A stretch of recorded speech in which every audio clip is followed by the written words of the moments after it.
Josie, c'est comment travailler? Parce que je connais le mot, mais enfin, j'ai un copain qui fait ça, mais je sais pas comment.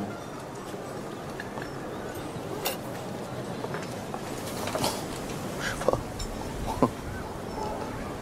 Et bonjour à toutes et à tous, j'espère que vous allez bien, je pense que vous allez bien en vue du marché. On va passer en revue tout le marché, tous les gros altcoins qui pètent, comme on le voit, un alt season qui arrive, on le sent, ça fait plusieurs semaines que ça se sent, toutes les étoiles étaient alignées, on va pas tout refaire, mais les élections US, la baisse des taux, 6 mois après le halving, enfin tout était parfait, c'était pas facile, mais ça commence à pointer le bout de son nez, donc ça c'est agréable, et c'est pour ça que j'ai mis on y est. Ça veut pas dire que dans 2 jours on n'aura pas un petit dump, hein, c'est même très possible, mais en tout cas je pense que sur les prochaines longues semaines, disons même les prochains plusieurs mois, je pense qu'on aura de bonnes périodes, je pense que c'est là où il faut être focus, c'est là où il faut être concentré clairement, quand même en bear market, il est préférable, il est bon je pense de touch grass et de mettre un petit peu son esprit ailleurs. Je pense qu'en bull run, là, il faut quand même être vif, il faut prendre des bonnes décisions.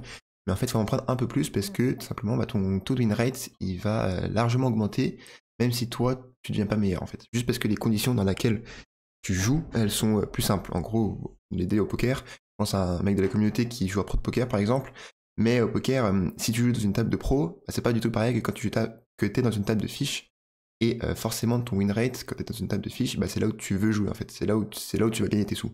C'est à peu près la même chose dans les cryptos, où en période de bull market, tu vas beaucoup plus souvent gagner de l'argent que tu ne vas en perdre. Ça veut pas dire qu'il faut max long dès ce soir, mais ça veut dire quand même qu'il faut, comme j'ai dit dans la dernière vidéo, un peu plus porter ses couilles et un peu envoyer de l'argent, en tout cas dans cette période-là, et après on parlera de la vente un petit peu plus tard. Donc bref, on commence directement avec la même des cryptos. Donc aujourd'hui on va passer BTC, ETH, la Bitcoin dominance et des altcoins majeurs, on va dire Tao, Kaspa, Alephium, KB Pump, Render, pourquoi pas peut-être Sui aussi. Donc la map franchement elle fait tellement du bien. Sui franchement performance de dingue, top 15. Il a un peu volé la place à Tao et Kaspa selon moi. Mais franchement, très très gros leader, très très bonne performance, très solide depuis cette année 2024. On a un réveil de Cardano, je vais pas trop commenter parce que ça n'a aucun sens. Je pense que c'est majoritairement lié au founder qui veut ou qui va, je ne sais pas, travailler avec Donald Trump pour réguler les crypto-monnaies. J'ai vu passer un truc comme ça, mais je pense que c'est sans grand intérêt et je pense que dans plusieurs mois, Cardano ne sera plus dans le top 15 ni dans le top 20. Ensuite, on a Kaspa qui s'est enfin réveillé. Ça, c'est intéressant parce que Kaspa, on en parlait pas mal durant ces dernières vidéos et enfin, il nous prouve raison, il nous donne raison. Donc ça fait plaisir. Il est en train de se réveiller et il commence à surperformer le reste du marché. Ensuite, pour les deux plus gros, on a Bitcoin aux portes des 80 000 $. Assez fou de le dire parce que toutes mes vidéos, à chaque fois, je dis aux portes. Et souvent, je disais aux portes des 65 000, 66 000, 67 000. Et le fait de le dire, ça prouve que ça a vraiment changé. Donc il a deux doigts d'aller titiller les 80 000 $. Très impressionnant. Et Ethereum aussi à 3200 $. Ce qui est intéressant aussi, c'est que Ethereum a beaucoup plus de volume comparé à Bitcoin par rapport à d'habitude. C'est-à-dire que d'habitude, il a largement moins de 50% des volumes. Et là, on voit que Ethereum a largement rattrapé son retard au niveau des volumes. Ce qui est une bonne chose. C'est assez rare qu'il ait plus de volume que BTC. Mais voilà, il va y avoir des métriques à surveiller qui sont forcément le prix, mais les volumes et aussi l'activité sur les ETF pour voir la tendance court, moyen terme sur ETH, mais qui pour l'instant s'annonce bien. Ok. Au niveau des news rapides, j'ai que celle-là à vous passer d'ailleurs sur Twitter, ensuite ce sera que des graphiques, mais c'est simplement un peu un move sur Kaspa qui était un peu, pour ceux qui connaissent, le short squeeze de GLD, dans lequel j'ai aucun espoir, hein. Mais en fait Kaspa aussi, il y a eu une énorme vague de retrait des exchanges, depuis hier, depuis avant-hier. Pourquoi? Parce que beaucoup de gens laissaient leur Kaspa sur les exchanges. Et en fait, les exchanges, c'est très simple, mais c'est des machines à cash, les trucs. Et c'est pas du tout bien pour les retail. Et ils sont pas là du tout pour notre bien, en fait. Comme toute entreprise, leur but principal, c'est de faire du cash. Et eux, comment ils font, par exemple? Ils vont faire des programmes de launch pool ou des choses comme ça pour que tu déposes tes tokens.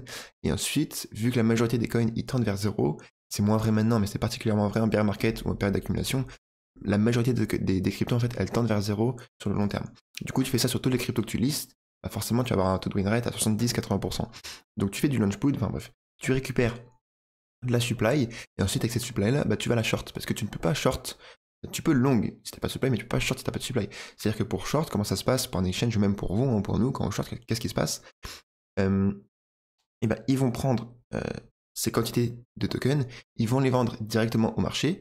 Du coup, ils vont avoir une dette en l'unité, ça va être le token, disons en Kaspa par exemple. Et ensuite, quand Kaspa va baisser, bah, ils vont racheter au marché cette quantité qu'ils ont vendue au tout début, et ensuite ils vont garder le delta. C'est-à-dire que là, moi, je veux short Kaspa. Qu'est-ce que je vais faire? Je vais emprunter à l'exchange des Kaspa que je vais vendre directement, instantanément au marché, et ensuite je vais rester en stable, en cash, dans ma position, et s'il baisse, dans le meilleur des cas, et ben ensuite, lorsque je vais clôturer mon short, qu'est-ce que ça va faire en réalité? Ça va racheter mes Kaspa à, disons, 40% moins cher, et moi je vais garder le delta. C'est ça. Et du coup, vu que Kaspa sait faire lunch, etc., bah, la communauté se dit que c'est pas normal que notre price action ait été aussi dégueulasse depuis aussi longtemps. On retire nos Kaspa de nos exchanges pour qu'ils arrêtent de manipuler, pour que les market makers arrêtent d'avoir un peu de fuel dans leur voiture. Et du coup, on draine The Kaspa. On draine The Kaspa, et c'est ce qu'on voit sur les screenshots. Mais il y a quand même des grosses quantités de Kaspa qui ont été drained des exchanges. Et on peut se poser la question, mais évidemment, le même jour, Kaspa il se tape plus de 20%. C'est assez étrange. Ensuite, au niveau de data sur BTC et ETH, alors évidemment, on a des performances de dingue. On est en bull market. C'est parti, ça y est, c'est des grosses capitalisations qui vont lead le bull market, pardon.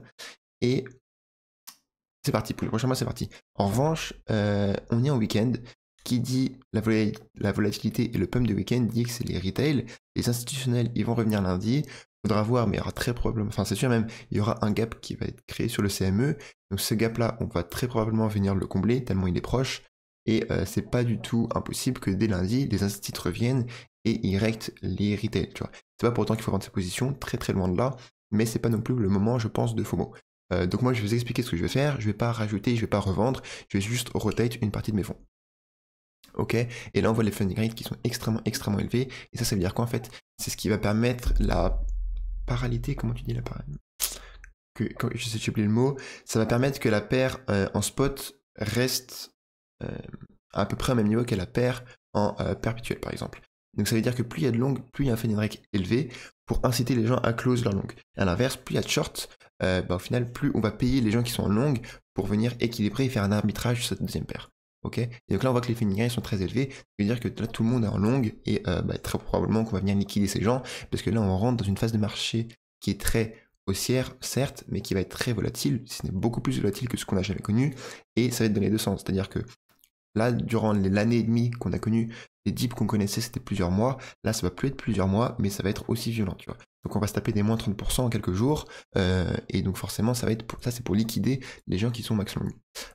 Ensuite, niveau graphique, on commence avec ETH qui nous fait très très plaisir. Donc, finalement, la zone des $2000, elle a pas été touchée, hein, logique. Mais là, il nous a fait un pump de malade en weekly. Très très joli graphique. Si on se met en 12 heures, voilà, enfin, il nous montre de la super performance. Enfin, il agit en tant que second leader du marché, et ça fait du bien parce que ça nous prouve que les altcoins vont commencer à avoir le vent dans le dos, quoi. Donc ça, c'est agréable. On commence à se poser la question de est-ce qu'on va avoir les alts qui pump sans ETH? Est-ce que ETH va se faire flip, par exemple? Au final, non. Au final, il monte de la force avec un pump de plus de 36%. C'est énormissime en quelques jours. Franchement, pour la deuxième market cap du marché des cryptos, c'est très très bullish pour le reste à venir. Ensuite, on a Render pareil, qui se comporte plutôt bien. Alors, des trois grosses positions que j'ai, ça va être celle, je pense, que je vais clôturer le premier, c'est-à-dire que je vais la rotate. Je pense que je vais clôturer mes longs sur Render qui sont légèrement positifs. En réalité, j'ai gagné quelques milliers de dollars, mais c'est pas non plus c'est pas non plus des sommes astronomiques, parce qu'au final j'étais rentré assez tôt. Vous vous souvenez, j'avais fait des vidéos où j'avais clôturé mes longs sur Tao, j'étais bearish sur Tao, mais je me voyais pas rester en stablecoin pendant 10 jours, 2 semaines, et parce que si ça se trouve, là en l'occurrence j'avais raison, mon plan c'était le bon, mais dans le cas où j'avais tort et que je passe en stablecoin, et imaginons que c'était le cas il y a 4 jours, donc t'es en stablecoin, t'as disons 100 000 balles en stablecoin, et 2 jours après tout le marché fait plus 30%, là c'est dur quoi. Et du coup, même si mon plan, j'avais raison, même si j'étais convaincu de mon plan, à la fin, j'ai pas agi selon mon plan, parce que j'avais trop peur du downfall. Et du coup, là, ce qui fait que je clôture mes positions maintenant avec quelques milliers de dollars de gains, mais c'est pas non plus des sommes astronomiques comparées aux sommes que j'ai mis sur mes trades. Donc bref. Je vais, je pense, clôturer Render, qui se comporte en revanche plutôt bien. On est vraiment sur une jolie tendance haussière. On a une épaule tête épaule inversée, comme on a eu sur Kaspa. On peut aller le voir juste après. Kaspa qui était juste ici, pardon. On a eu un break of structure, une épaule tête épaule inversée. Donc ça y est, on repart en tendance haussière. Et franchement, mes trades sur Kaspa, je vais les garder un petit peu de temps, parce qu'on voit qu'on est toujours sous la moyenne mobile de 100. Donc en réalité, selon cet indicateur-là, on est toujours en tendance baissière. Et ils viennent nous faire quand même un plus, je sais pas, plus 35%, 40%, je pense. Un plus 40%, c'est ça. Et on n'est pas encore du tout à l'euphorie sur Kaspa, bien loin de là. Parce que ça fait tellement longtemps qu'il se performe que là, on a eu que 2 jours de surperformance, et entre guillemets, c'est que le début, quoi. Donc ça fait plaisir. Et notre analyse a été bonne, tout simplement. Mais ça fait 2-3 semaines, franchement, on a été on spot. C'est-à-dire que ça fait, je sais pas, quelques mois qu'ils se performent. On s'intéresse fortement depuis, disons, 2 semaines. On a eu 10 jours à tanker, forcément. Tu vas jamais avoir le bottom parfait. Mais quand tu as 10 jours à tanker pour ensuite superformer le marché, bah, c'est agréable. C'est-à-dire que tu étais plutôt dans le bon timing et c'est une bonne chose, ça. Donc voilà, Kaspa, et qu'est-ce que je veux dire? À quelle place il est? Il est à la 27e place. Je pense que largement, lors de la prochaine jambe haussière, on va aller au moins dans le top 20, si c'est dans le top 15, rejoindre Sui, hein, clairement. Donc voilà, là on est au niveau d'une grosse résistance, au niveau des 14 centimes, et surtout la moyenne mobile 200. Donc l'idée, ça va être de près cette moyenne mobile. Peut-être que là, on n'a plus trop de gaz pour faire une continue notre impulsion haussière, on est dimanche, etc. Donc peut-être que la moyenne mobile, elle va faire office de grosse résistance, c'est très possible. Surtout que là, on a un point de confluence qui va nous montrer potentiellement un top local, donc pourquoi pas ensuite retracer un petit peu, consolider toujours largement au-dessus de ce bas-là. C'est ça la condition de la tendance haussière, on consolide au-dessus et ensuite on repart. Et la grosse bataille, ça va être ici au niveau du dernier ATH, des 18 centimes, 20 centimes. Là, ça va être une zone qui nous a rejeté 1 fois, 2 fois, 3 fois. Ça va être franchement dur à passer, 4 fois ici. Il va nous falloir pas mal de jus pour passer cette zone-là. Mais bon, on n'y est pas encore. Il nous reste encore un petit plus 50% avant d'y aller. Ensuite, on a Alephium. Alephium, donc low cap, hein. Ça fait longtemps que je ne l'ai pas passé, mais là, il performe plutôt bien. Il nous fait un très joli W. On voit un W, on voit une tête épaule inversée. Ça, c'est une chose qui est bien dans le marché des cryptos. C'est-à-dire qu'il y a souvent une grosse similitude entre les dossiers, entre les cryptos. C'est-à-dire que tu as souvent des mêmes patterns. Tu as des périodes où tu as des patterns qui vont souvent se ressembler. Et l'idée, par exemple, tu vois sur Kaspa et sur Render que l'épaule tête épaule inversée, elle paye. Bah, tu vas essayer de la chercher dans d'autres graphiques qui n'a pas encore payé, par exemple.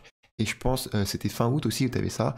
Tu avais exactement l'épaule tête épaule inversée qui était sur Tao et qui est sur pas mal de autres gros dossiers, en fait. Et du coup, voilà, Alephium, un des autres gros dossiers qui a cette pattern-là et qui vient de commencer une tendance haussière avec un bas plus bas que son précédent. Il a rebondi parfaitement sur cette grosse zone de support. On est au même titre que Kaspa, en train de se batailler avec notre résistance, la moyenne mobile 200 et ce gros bloc vendeur. Donc on va voir ce qu'il en est, mais je pense que lorsqu'il va partir, il va nous faire comme la première jambe haussière du bull run, hein, comme en décembre, où en 2 jours, en fait, en 2 semaines, il avait pump énormément et il avait pump assez en retard par rapport au reste du marché. Ensuite, on a Sui. Sui incroyable, qui nous fait un gros W, si tu veux, enfin plein de choses et un pump de malade. C'est pas du tout le moment pour rentrer, hein, selon moi. On est déjà à la top 15, on est déjà à la 15e place. Je pense que c'est en retard et tu vas jamais rentrer sur des bougies aussi vertes que ça. Mais force est de constater que la performance est assez dingue et c'est une bonne chose qu'on ait des grosses performances au niveau de certaines cryptos, au niveau de certains altcoins. Est-ce que j'ai d'autres choses à vous passer? Je pense pas. Au niveau des altcoins, je pense que je vous passerai d'autres graphiques dans la vidéo de demain. Et ensuite, on a Equilibrium qui a un peu de mal. Mais ça va. Mais ça va, on est en train de valider un W.